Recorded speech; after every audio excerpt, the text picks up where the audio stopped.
dream the other night how I'd only get one life. Woke me up right after 2, stayed awake and stared at you so I wouldn't lose my mind. I had the week that came from hell, and yes, I know that you can tell. You're like the net under the ledge, go flying off the edge, you go flying off as well.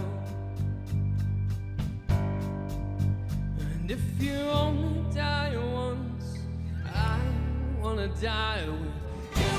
Got something I need in this world full of people.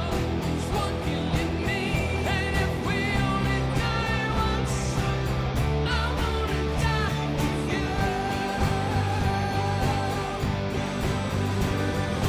You got something I need in this world full of people. There's one killing me, and if we only die once, I wanna die with you. Last night I think I drank too much. Call it a temporary crutch. With broken words I try to say, honey, don't you be afraid. If we got nothing, we got us. Oh, and if you only die once, I wanna die with you. Got something I need in this world full of people.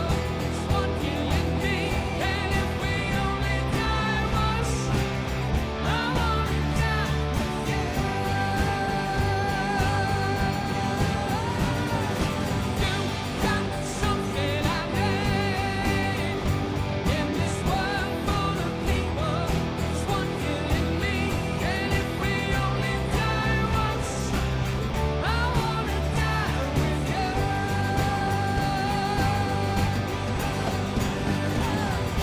I know that we're not the same. I know that we made this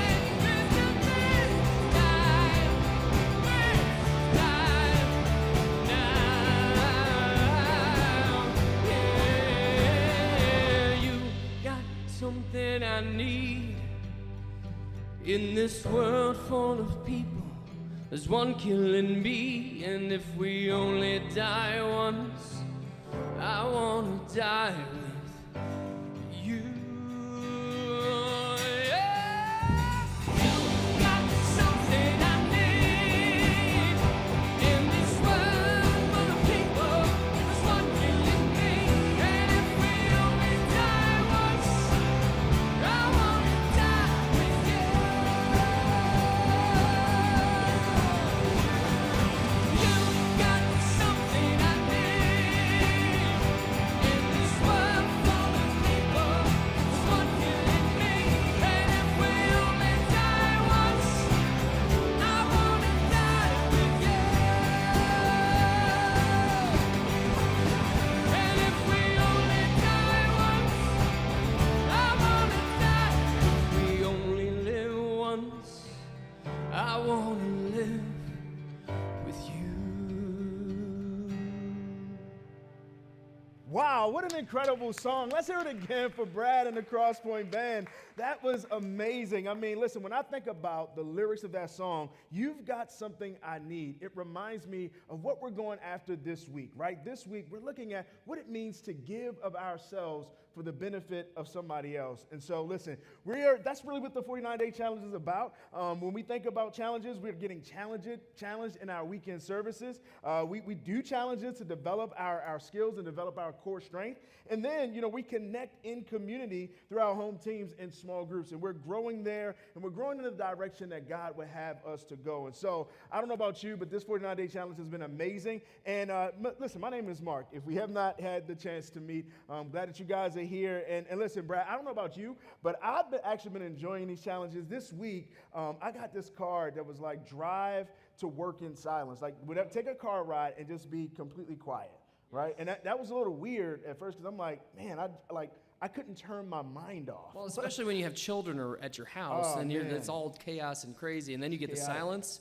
Yes. Yeah, it was It's tough. hard. Have you done any? Yeah, well, I what was did. your I did the practice? 15-minute walk, but I didn't have time for a walk. I did a drive as well, but 15-minute walk and pray. I'm a little, and so it was just, I don't know, the sense of peace that happened at the end of all Exactly. that was just awesome. So Yeah. a lot of great stuff happened. Yeah, I mean, there's a lot of So, cool things. A lot of cool things. I did have a happening. question for you. So you remember last week when we had the bench press over here and the dumbbells and all that? Oh yeah. Did you take a hit at that? I mean, did you? Of course I did. Yeah. So Yeah, of course I pumping did. some iron But last week. I didn't do it with any adults around. I did it with students. Oh, so on you Monday nights. trying to be a big shot over here? Yeah, I was showing them how it's really done. Oh yeah. What about you? I did 10 reps with it, and then I was sore like the rest of the afternoon. So. Oh really? Yeah. Can anybody verify this? Yes, one other person can verify it at Okay, least. all Yes. right, all right. Drew can verify for me. I thought your sleeves were a I little know, more right? tighter Let's today. pump it out. Okay. It hurt All right. the rest of the day.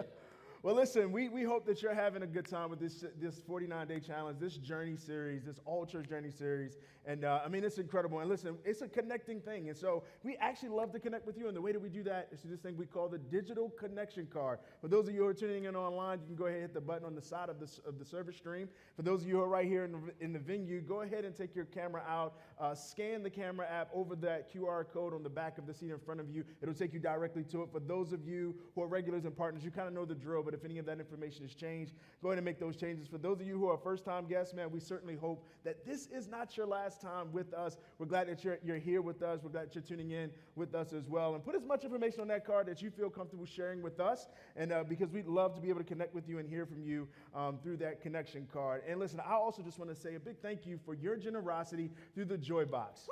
Yeah, that's right. The Joy Box is what continues to fuel the life change that happens around here through those challenge cards and even the journal, the cool journal that we have that provide resources for us to continue to grow and to get better. Listen, our kids and students, they are actually tracking along with the same journey with us, the 49-day challenge. That's right. It's happening here in our kids and student environments here from the nursery all the way up through 6th grade and even through high school. We're actually tracking as students as well. And so if you want your kids to be a part of that and to track along, make sure that you register your kids on Mondays at 2 p.m. That's when it goes live for you to go ahead and pre-register your kids to be in those environments. It's an incredible time. And listen, CSM students, if you want your students to be a part of this, Monday nights at 7 p.m. right here at Cross Point. And then, listen, if you miss a weekend, maybe you'll miss a weekend, maybe you're traveling out, listen, we have you covered because the amazing content is available on our YouTube channel. So make sure that you subscribe to that as well. Now, we have something really cool coming up here in a few weeks. We have water baptism. That's right. Water baptism is coming here at Cross Point, November 11th and the 14th. And then listen, if you're just beginning your relationship with Jesus, if you started your relationship with Jesus years ago, and maybe you've never really experienced like water baptism, right? And so we're getting ready to do that. And listen, if you're wondering what like this rainwater baptism looks like, take a look at this. You are mending every heart. I worship you, God, and I worship you. You are waymaker, miracle worker, promise keeper, light in the darkness, my God, that is who you are. Oh, you are waymaker, miracle worker, promise keeper, light in the darkness, my God, that is who you are. That is who you are. That is who you are. That is who you are. That is who you are. That is who you are. That is who you are. That is who you are. That is who you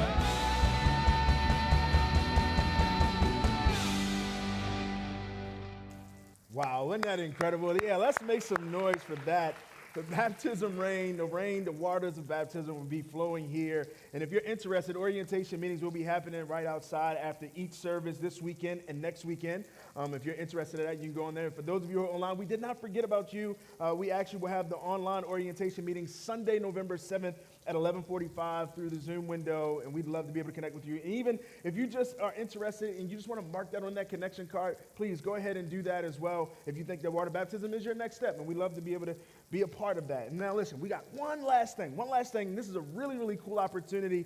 We have an online prayer experience, all right? This online prayer experience is an incredible one. Now, what you're going to do is you want to take about 40 minutes and just set it aside so that you can take it in. All right, take in this prayer experience that we've set up for you to be able to enjoy and appreciate. I mean, it's incredible. It's an incredible punctuation on the 49-day challenge as well.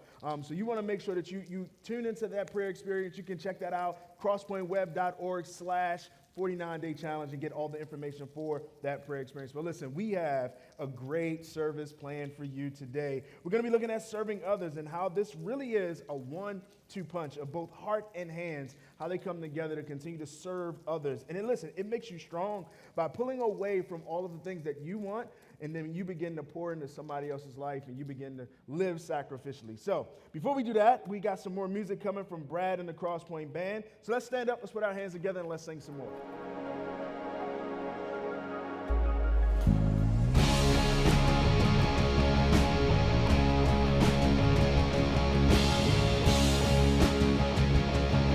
Put your hands together and sing with us. When all I see is the battle, you see my victory. When all I see is the mountain, you see a mountain move. And as I walk through the shadow, your love surrounds me. There's nothing to fear now, for I am safe with you. So when I fight on my knees, with my hands lifted high. Oh God, the battle belongs to you, and every fear I lay at your feet, and I'll sing through the night. Oh God, the battle belongs to you.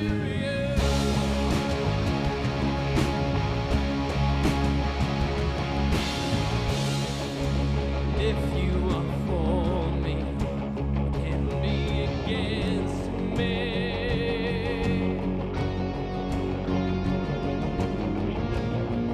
But Jesus, there's nothing impossible for you. When all I see are the ashes, you see the beauty.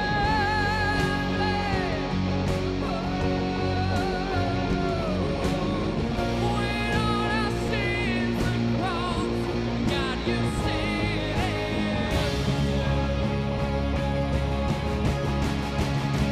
So when I fight on my knees, with my hands lifted high.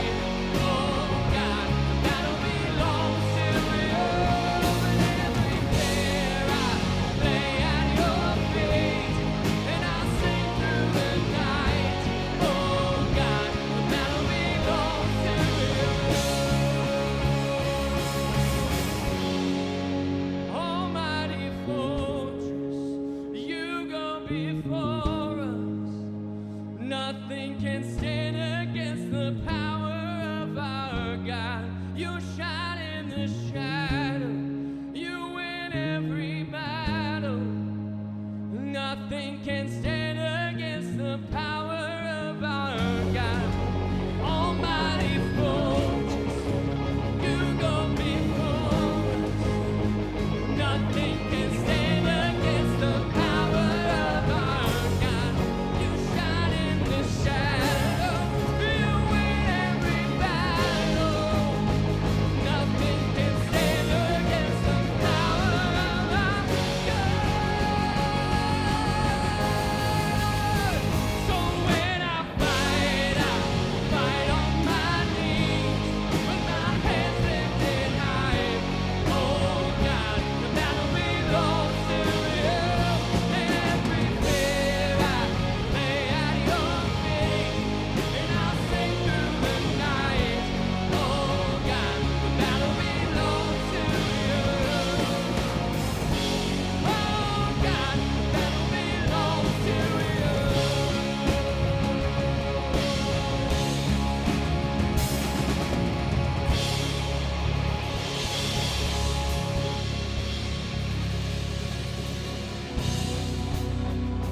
keep singing today. Keep those hands moving. Let's raise a hallelujah. I raise a hallelujah in the presence of my enemies. I raise a hallelujah louder than the unbelief. I raise a hallelujah where there is a melody. I raise a hallelujah. Heaven comes to fight for me. I'm gonna sing in the middle of the storm, louder and louder. You're gonna hear my praises roar up from the ashes. Hope will arise. Death is defeated. The King is alive.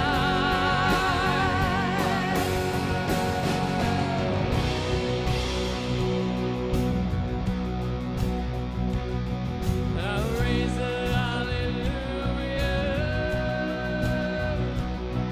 with everything inside of me. I raise a hallelujah. I will watch the darkness fade. Yeah.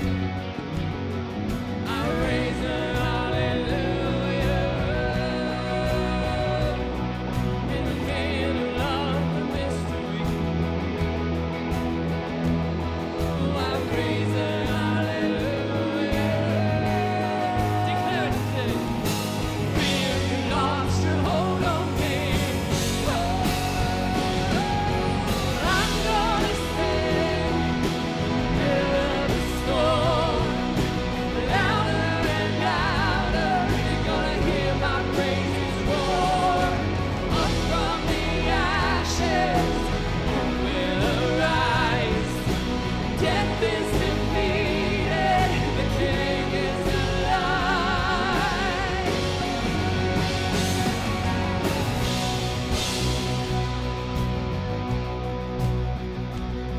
Make this your prayer today. Let's sing this a little louder. Sing a little louder. Sing a little louder. Sing a little louder. Sing a little louder. Sing a little louder. Sing a little louder. Sing a little louder. Sing a little louder. Sing a little louder. In the presence of my enemies. Sing a little louder.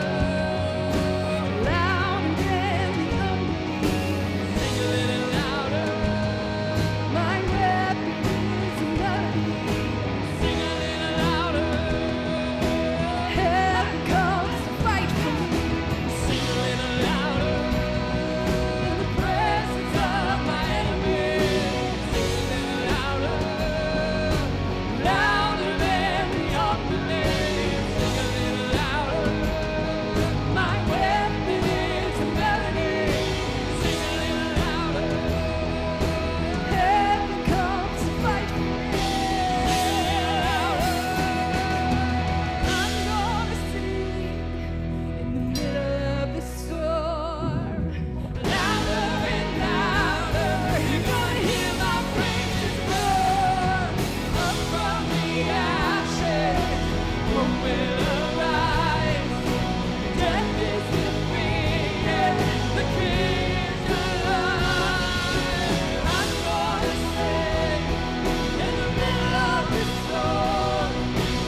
Wow, I tell you what, we practice to practice, we don't practice to be great. You know, we're going to be talking about what it means to be great and how when we practice with a certain purpose in mind, there is actually greatness that begins to happen. And we're going to be looking at what it means to be great when it comes to the way that we serve others, the way that we sacrifice ourselves, we sacrifice our resources. And really, we're going to get to the question this weekend of why does serving develop a strong life? Why does serving develop a strong life, and how does that lead to actually us feeling a sense and experiencing a greatness? So, man, really excited you're here this weekend, and my name's Curt, if we haven't had a chance to meet. Those of you tuning in online, man, it's so good to have the hundreds of you all over the state and the region and even the country tuning in with us this weekend. And if you're here for the first time, whether you're online or in the room, man, so excited you're here. As we always say, we certainly hope it's not your last time. And so, this time of year, I love, we're midway through this thing called the All-Church Journey. We do this every single fall, different theme. And we get to about this point, we're week 4, week 5, we're making a turn toward the end, and it's November, and all of a sudden, we're just like experiencing things, we're growing, God's like showing up in our lives in unique ways, and it's beginning to feel like it's about time for Spread Some Cheer. You know what I'm saying? Take a look at this.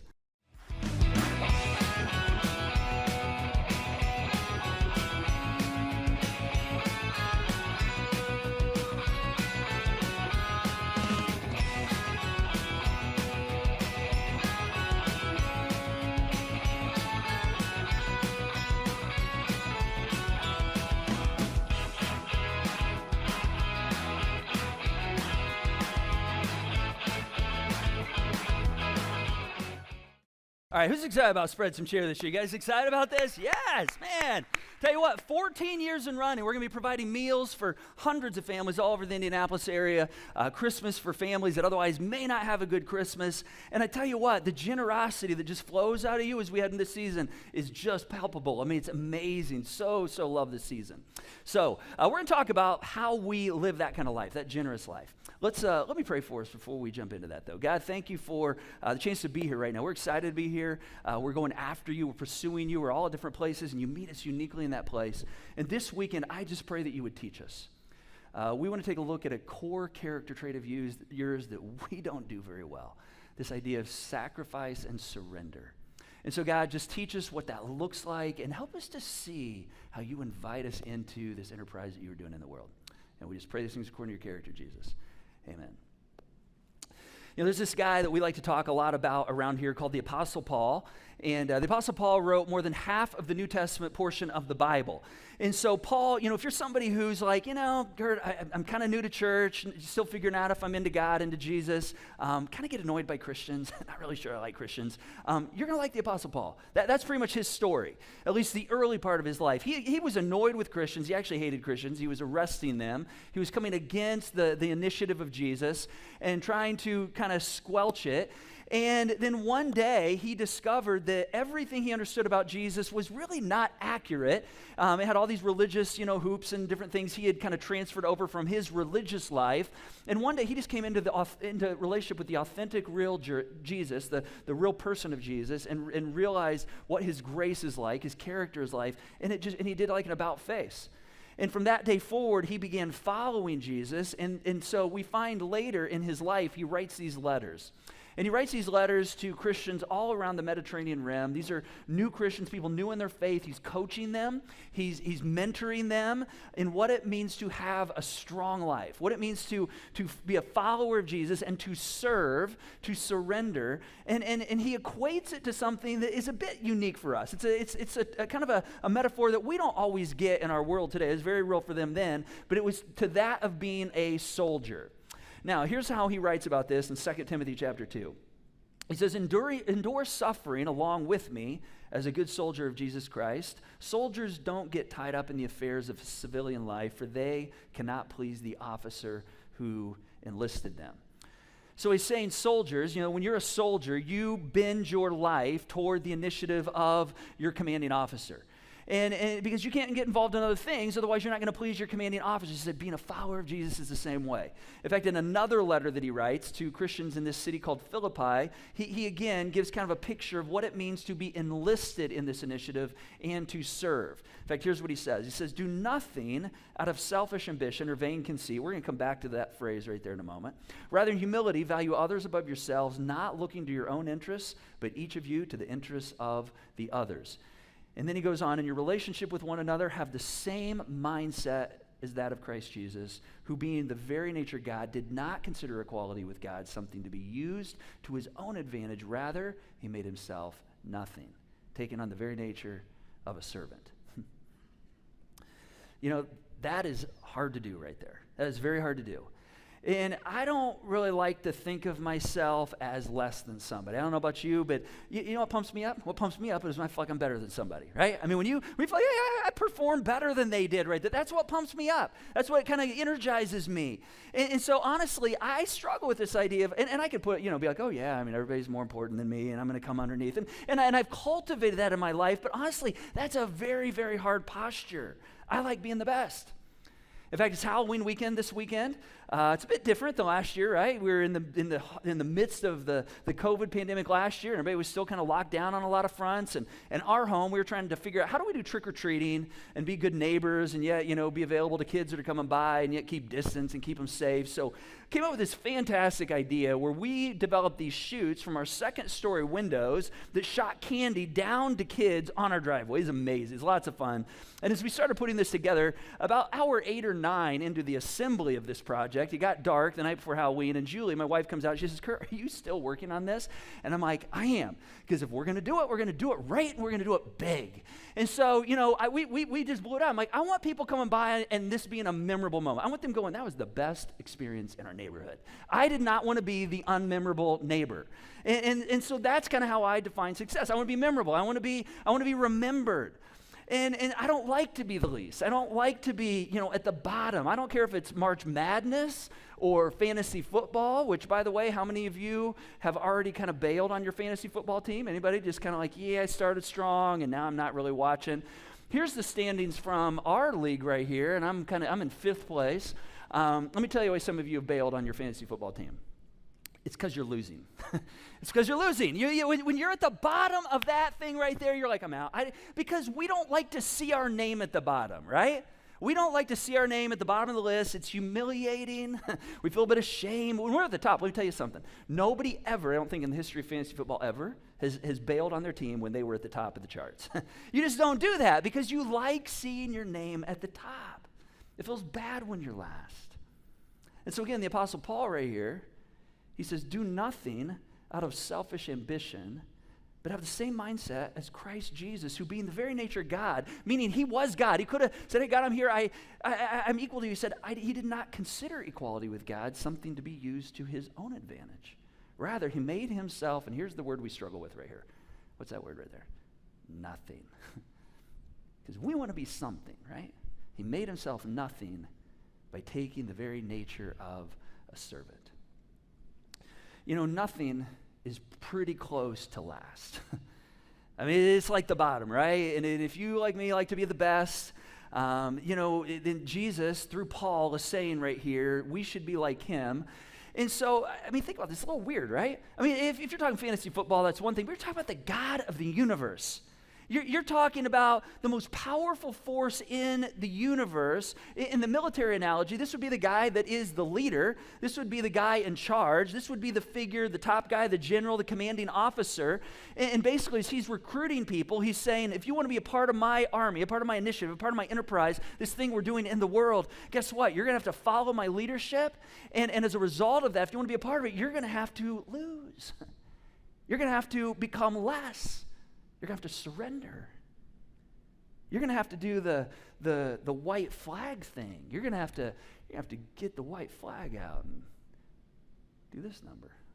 Right? We don't like to do this. I mean, think about this. Even his entrance into the world. I mean, think about this. The way that God even entered the world. I mean, he showed up what? Not in a way anybody expected.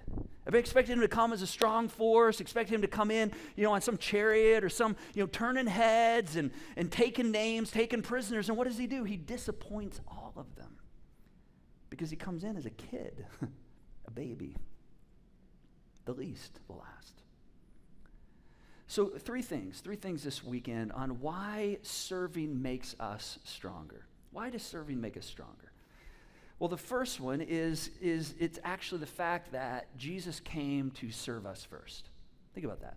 I mean, Jesus didn't initially come and say, hey, you need to start serving. No, Jesus came and he simply just served us. He did what every great leader does. He never asked us to do anything that he hasn't already done. And so, this whole paradox of if we want to be great, we have to actually be less. And, if we want to be the best, Jesus, it's not how it works. You don't, go to the top and be the best. And I find a little comfort, I don't know if you do, but I find a little comfort from this story, that Jesus had, this encounter he had with some of his friends, because I feel like they're a lot like me. I mean, think about this. They spent 3 years with him, and they're taking in all his teachings, and he's modeling and, instructing and coaching them. And then all of a sudden, they just have this, brain fart moment. It's just like, whoa, I just totally missed it right there, right? It's like they're doing good, and then all of a sudden they missed it. And I feel like I'm that way sometimes. Because core development, core strength, it actually takes time. It takes a long time to continue to develop. And in this story, we see these two guys, James and John, and they're Jesus' best friends. So there's a number of instances where it says Jesus, James, and John. This is like his inner circle of friends. And this is a couple days before Jesus dies, and this is like one of the more mission-critical moments in his life, one of the more difficult moments of Jesus' mission. And the mother of these two guys, James and John, comes to Jesus with a request. And basically says, Jesus, I'd like to ask you a favor. When you come into your kingdom, and she's thinking, when you come into your wealth, when you come into your power, when you come into your privilege, when you come into your influence, she's like, when you come into your kingdom, would it be possible if my two sons, little Jimmy and little Johnny, would it be okay if you, give them a place of special honor? Now imagine what the other 10 guys thought about this as they heard this request, right? I mean, you can imagine, right? I mean, they heard about this. Listen, in our home, we have 4 kids, and if one of them comes to us and says, hey, Mom and Dad, could I have a special privilege right here? I don't know how it happens. Everybody knows about it. As soon as it's said, everybody said, well, why are they getting a special privilege? Why didn't I get that? I mean, they bring the F word out, the fair word. I mean, get the worst word ever, fair. It's not fair. And really what we're saying is, what about me? What about me? Why do they get the special privilege, right? Now, you probably like me, you've had moments where you were overlooked, where somebody maybe got something above you, or maybe you were up for a job and someone else got the promotion, or perhaps there was an opportunity and you didn't get it and they did, and you're like, I don't get it. Why did they get that? I mean, we struggle with this. And we kind of constantly even judge and put ourselves in kind of a pecking order, right? I get this periodical at my house. It's from my alma mater, Anderson University. It's called the Andersonian. It's kind of a monthly thing that they send out. And I don't honestly really read the whole thing. I read the back 3 or 4 pages where they list all the alumni in promotions or achievements they've had, and they're a part of this class or that class. And I look at it and see, is anybody getting ahead of me? Is there anybody more successful? Are there any pastors that I was in school with that are doing better than me? And why do we do that? It's why we get on Facebook, right? We're like, oh, I see my friends, but wow, they look 20 years older than me. We're the same age, right? We're always evaluating, right? This is what we do. For some of you, remember the days when you had to go into the office? At some point, that's going to be like cassette tapes, right? You're like, kids, this is a cassette tape. And they're like, well, why did you have that? Right? In 10 years, you're going to go, kids, there was a day where we went into the office. And they're like, well, why in the world would you go into the office? Right? Remember when you go in the office and they kind of refurbished the office and they reseated everybody? And so as everybody got reseated, you're like, oh, so-and-so, they got an office with a door. But I'm still in a cubicle. What does that mean? Are they trying to tell me something? What does that mean? Or if you got the door, then it's like, well, who got the window? Or if you got the window, then who got the window with the view? Because that's a difference, right? Sometimes you're looking at bricks, sometimes you have view. And then who got the corner office? What? So we're constantly positioning, who's ahead, who's behind. It's crazy. It's what James and John are dealing with their friends right here. And so the other 10 guys were kind of angry, and Jesus responds. He calls them all in. He's like, come on in, guys. And he speaks to the mom first. He looks at their mom, and he says, hey, Mom, listen, I know that ask probably came from a good place, but listen, guess what? You have no idea what you're asking. And then he gets all the team together. These are grown adult men.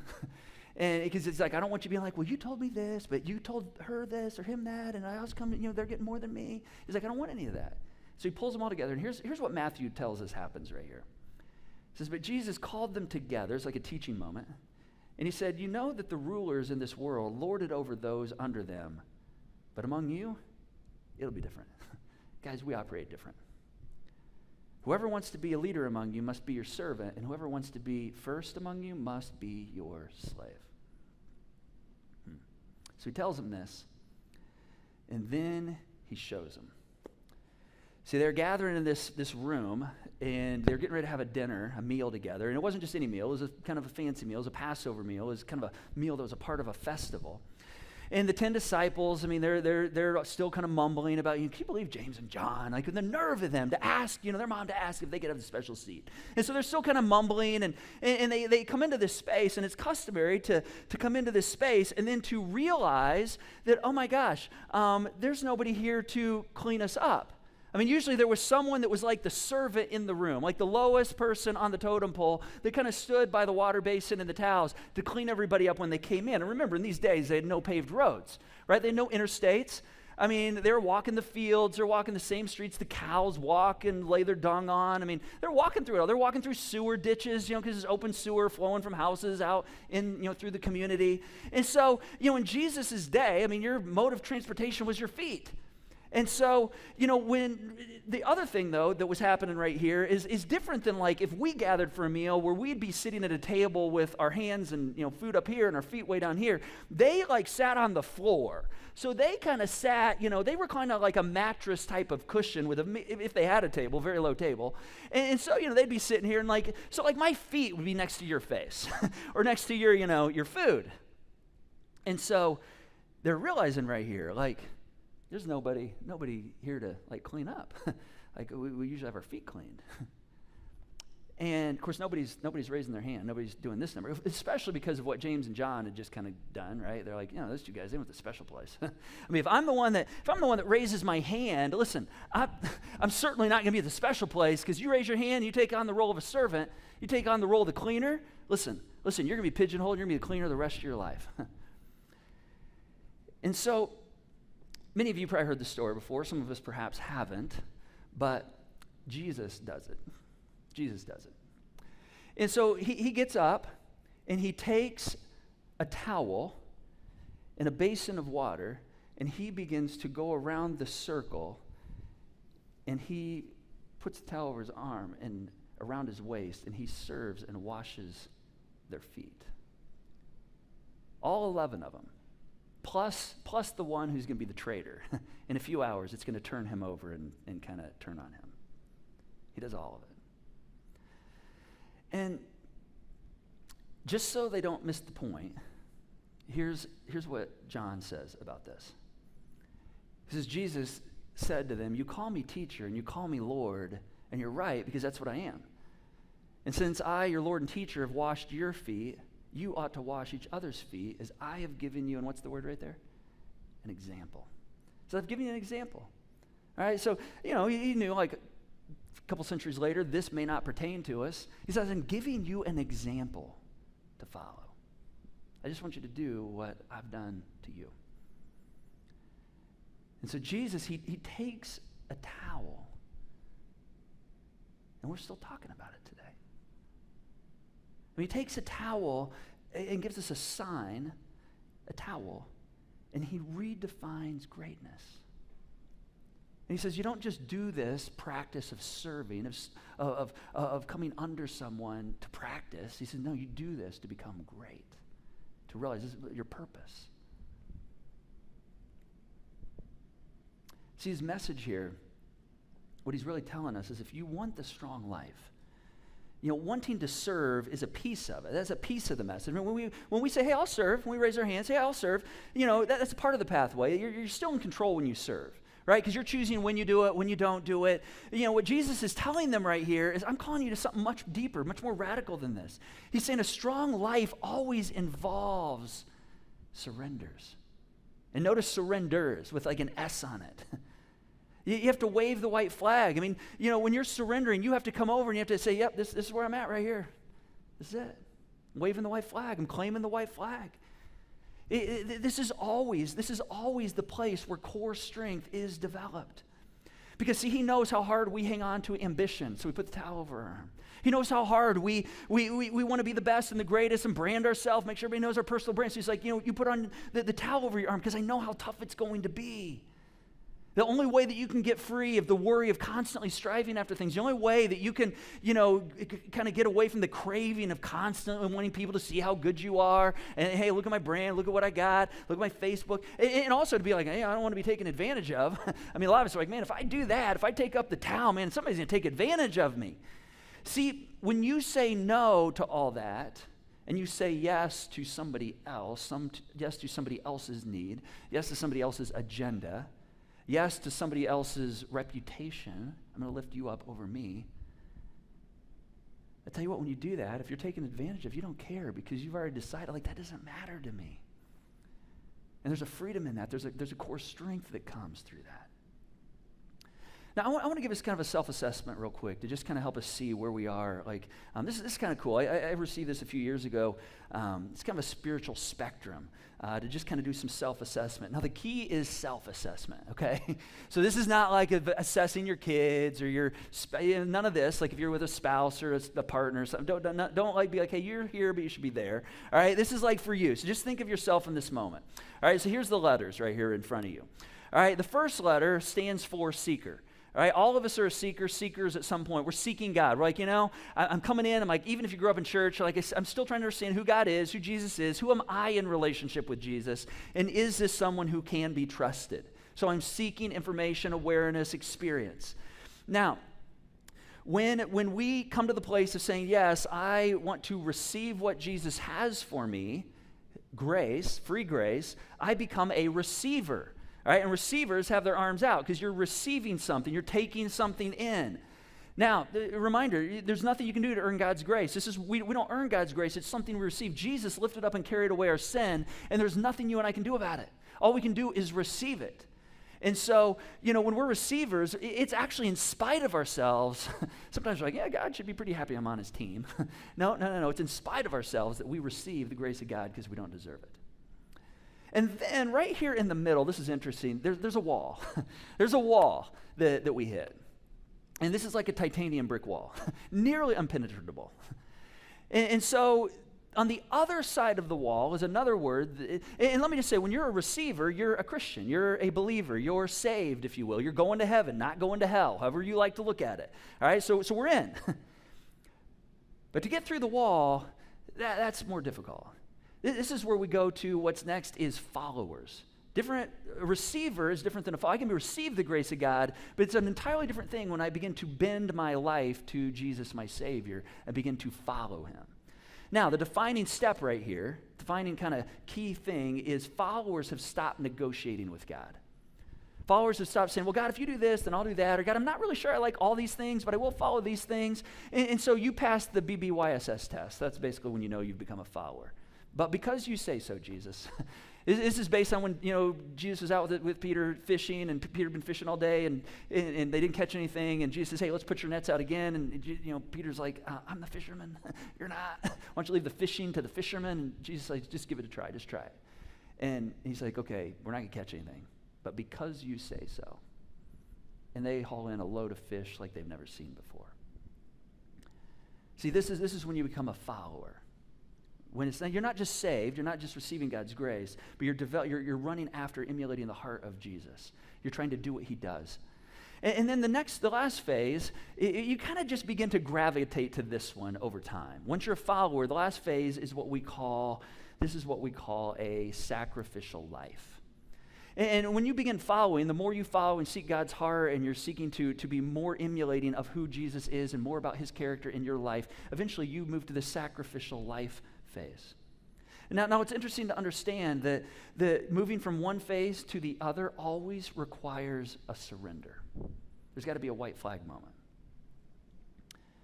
And then the third thing about serving, why serving develops a strong life, is deciding to serve and being a servant are two entirely different things. Because when I raise my hand to serve, hey, I can do that. When you do that, like you're still in control because you do it and then you don't do it. Or when I choose to give my income, give my money. God, you want me to give a tithe, 10% of my income? Really? When you're a follower, you're like, okay, I don't understand it, but because you say so, all right, I'm in. All right? And so, but when you're just choosing at times, okay, I'm going to do it here but not there, then you're still in charge. So third reason, being a servant means you're not in charge anymore. You're not in charge anymore. It means I've given up my control of my time and my money and my gifts and my talents. And I'm making them available to any circumstance or person that comes in front of me at any given moment. And so the person in front of me that might come up and have a need, I see that, or I see a need within God's kingdom, His church, and I go, oh, that's a need right there. Okay, we need people to serve in kids' environments so we can have kids know more about Jesus. Okay, well, listen, I'm in. My life is not mine anymore. I'm in. That's what I'm going to do. It's more important. Even though I had plans over here, now that I'm following you, Jesus, I just do this because even though I had some money over here, but I see a need in my neighborhood, and this person really seems to need it. I'm going to take what I thought I was going to do with that. I'm going to put that aside because I'm not in control anymore. I saw such a powerful example of this last weekend. In fact, it made the hair on my arm stand up. And I want to tell you about it because it's a picture of what happens when you begin to move from even following to a sacrificial life. As many of you know, and I think one of the reasons it was maybe so powerful is because I have a personal relationship with the people that this happened within.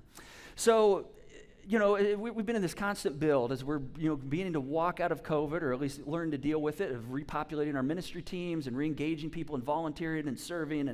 And somebody last weekend, said, hey, is the reason we don't have kids' environments open at every service because we don't have enough volunteers? We said, yep, that's it. We don't have enough workers. We don't have enough volunteers. And so there's slim margins. It's the same reason at the coffee bar. I mean, we have a very slim coffee bar team. It's like Starbucks. Sometimes they shut down at 2. We haven't shut down yet.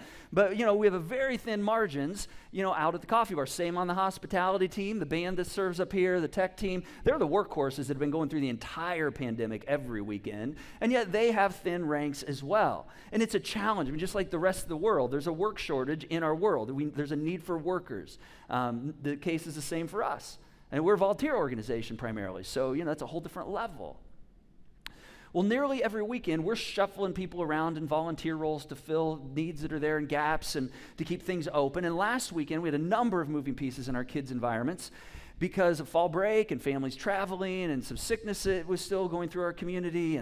And so my wife, who is the director of children's environments, she was moving some people around. She texted a couple to say, hey, I know you're serving here. You said you'd do this, a couple times a month, but we might need you here, or we might even need you there. Are you guys open to, wherever we might need you? And understand, this is a couple who are very gifted. I mean, they could do anything. They could even, serve up in this space. Maybe not sing. That's maybe not in their gifted nature. But they could do a lot of things. And the thing that really caused me to go, whoa, was when they texted back and said, well, actually, one of us is sick, but the other one's going to be there, and we're going to bring our kids. And we just looked at each other and said, hey, wherever you need us, whatever's in front of you that you need us to do, we're in on that. Doesn't matter what role we said we do, we're in on that. And we're going to be there. And if you don't end up needing us, we're going to be there anyway. And as soon as I got that, I just had this moment because I've known them. They've always had a volunteer posture, but this was like a sacrificial life posture. Hey, you need something? All right, I'm in. Is there a need in front of you? All right, well, tell us what you need next. My general, God's given me opportunities, putting them right in front of me. Okay, I'm going to do that, Jesus. And I had a goosebump moment in that moment. And it was just like, oh my gosh, God, look what you're doing. And not because we got roles filled, because of someone surrendering in a moment and beginning to shift. There's some shift that began to take toward this sacrificial life, where I'm no longer getting my marching orders from myself or setting to myself. It's like, you're my commander, Jesus. What do you need next? What do you want to put in front of me? I'm not in charge of my life anymore. And there's many people that are making that happen in that way right now. Back to Jesus. He answered the question of why. Why should you not be in charge and make ourselves available to others?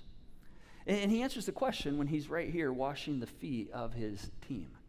And if you don't remember the story, let me just reread a part of it. He says, I've given you an example to follow. do as I have done to you. I'll tell you the truth. God will bless you for doing them. Now, blessed in the scriptural sense means happy, on top of the world, like an elation, a sense of full joy. Jesus promises that. He says if you lose control, if you surrender, when you take up the white flag and you make yourself available to others, I'm telling you, there's something wonderful that begins to happen. In fact, I love how Greg Boyd, who is an author, theologian, he talks a lot about the radical life of following Jesus. He says, I've become convinced that remaining aware of God's presence, that's why the stick figure when you're in a sacrificial life is like this, arms out. When I'm remaining aware, God, what are you doing right now? Let me just see what's going on right in front. Oh, right here. Here's what you're doing right here. Being aware of God's presence is the single most important task in the life of every follower, every soldier of Jesus. You see, when we're aware of the person in front of us or the opportunity in front of us, and we're available with our time, our gifts, our resources, that's the most important task. He says the only life we have to surrender is the one we're living at every single moment. And when we see little small moments, ordinary moments, and I go, oh, God, that's right in front of me. Okay, I have to plan to do this, but I'm going to jump in and do this right here. Those moments become sacred. I also love how he defines love. He says love is ascribing unsurpassable worth to someone else at a cost to ourselves. He says every time we do this, we make God's kingdom the place where Jesus reigns. Every time we do this, it makes God's kingdom a little larger. Every time we do this, it makes God's kingdom a little stronger. And guess what? You and I, we get stronger as well. So serving, we're not called to serve to solve the world's problems. We're not called to serve so we can feel good about ourselves. We're called to serve because we're in his army. And we're trying to follow the guidance and bend our lives to our commanding officer. And every time we surrender ourselves and we make ourselves available to somebody else and we come under another person and lift them up or we ascribe worth to them at a cost to ourselves, guess what? Every time we do that, God's army gets a little bigger and it gets a little stronger and it gets a little healthier because as the individual goes, so goes the team. So this week, you're going to have an opportunity to do this. And there's a few ways you can do this. Of course, we have all kinds of serving opportunities here at Cross Point. And if you're like, man, I need to do that. I need to begin to engage and be a part of helping make things happen and serving people and bringing value and worth to kids or, greeting people, whatever that is. I'm going to tell you how you can do that. I have a friend who always says, hey, life is for hand raisers. A strong life is for people who raise their hands. Say, hey, count me in. I'm moving in that direction. This week, in your challenge cards, there's 8 cards, 8 serve cards that you're going to have the opportunity to pull. And so for your homework this week, you're going to pull 5 different cards and set aside 15, 20 minutes to do that challenge. It's going to be a serving challenge, and then reflect on it. Because, see, this is a pathway to a surrendered life, and a surrendered life is a strong life. So you're going to have the chance to do this week. Now, before we do any of that, I just want to ask this. I want to give us a moment to do a little reflection. I want to kind of end with a moment of reflection. And what I want you to reflect on is this question right here. God, where is my next surrender? What's the next thing that you're inviting me to surrender on? And in light of where you are on this continuum, we're going to put this back up. I want you to just focus in on where you are. Where do you self-identify that you're at in this seeker to receiver to follower to sacrificial life continuum? And God is always moving and always inviting to the next place. And so today, I just want you to consider what would it take for me to make one move to the right? What would it take for me to make one move to the next phase? I mean, if you're somebody who's been seeking and you've been here asking questions and trying to figure out who Jesus is, and you've been getting maybe some answers and experiencing things and beginning to get a picture of his character and his grace and how he runs after you and pursues you and loves you, maybe perhaps you're at the place of saying, I'm ready to take this step of receiving his grace. All right, so in this moment, maybe your surrender is, okay, Jesus, I'm going to receive you. I'm not asking you to go to the end of the continuum right away, just one step to the right. Maybe that's your step today. If you've received the grace of God and you're like, man, I'm a Christian, I've received the grace of God, I'm going to be in eternity in heaven with him one day, but you've not taken the step of saying, okay, I'm done negotiating, Jesus, but because you say so is not part of your vocabulary, then maybe that's your next step. Maybe it's time to start breaking through that titanium wall to becoming a follower. And there's some things that he's putting on your heart right now to surrender, to say, you know what? It's actually for your good. will you trust me enough to surrender and begin to follow, not just have received my grace, but to follow? Or perhaps you're a follower. You've been a follower, and you've been chasing after and emulating the heart of the character of Jesus and growing in that, which is, some of us have been doing this for years. I've been doing this for years. But now you're like, there's still a deeper level I can go to. What's the thing God maybe put in your heart to surrender, to go to the deeper place, to the sacrificial life? So we're just going to give you a moment right here to just surrender.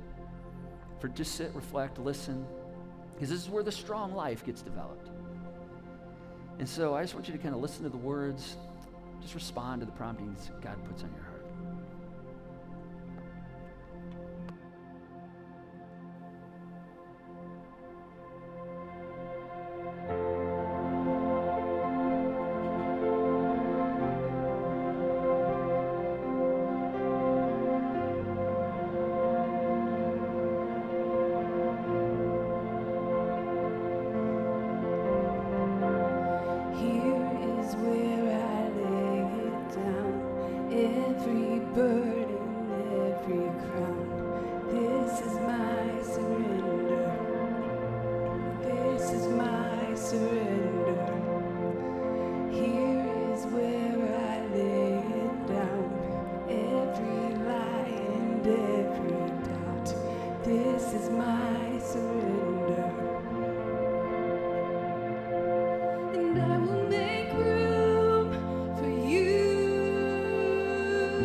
I tell you what, there's some amazing things happening right now.